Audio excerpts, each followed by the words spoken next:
आई का म्हणावं असं वाटलं प्रत्येक देशातल्या एका तिकडच्या कोणाला तरी? म्हणजे माझ्या जन्माची एक वेगळी स्टोरी आहे की माझी आत्या आहे, तिला 3 मुली होत्या आणि तिला मुलगा नव्हता आणि 4 भावंड. बरं. मग त्यांनी मला लहानपणीच पत्रात ते टाकलं, तर त्याच्यामुळे मग ती माझी आई होती. म्हणजे मल्टिपल आया असणं हे माझ्यासाठी नॉर्मल झालं. त्याच्यामुळं अजून ज्यांनी मला एवढं प्रेम केलं मग त्यांना मी आई म्हणून आईनच म्हणतो. म्हणजे सगळ्यात प्रेमळ मला अनुभव आला तो महिलांचा. चायनामध्ये असताना अशा मी पहिला दिवस होता माझा, एंट्री केली. व्हिएतनाम ते चायना अशी जंगलाची बॉर्डर, त्या ठिकाणी मी क्रॉस करतोय. आतमध्ये गेलो तर मला चायनीज येत नाही, तर त्यांना इंग्लिश येत नाही. बरोबर. तो खूप मोठा प्रॉब्लेम आला आणि मग रात्री मी एक ठिकाणी एक बुद्धिस्ट टेम्पलमध्ये येऊन धडकलो.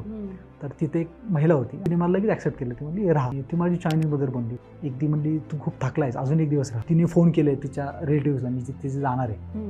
तर मग मी जसं पुढे जाईल तसं ती लोक मला भेटायची, माझी काळजी घ्यायची. तर तिने खूप मला प्रेम दिलं त्या चायनामध्ये.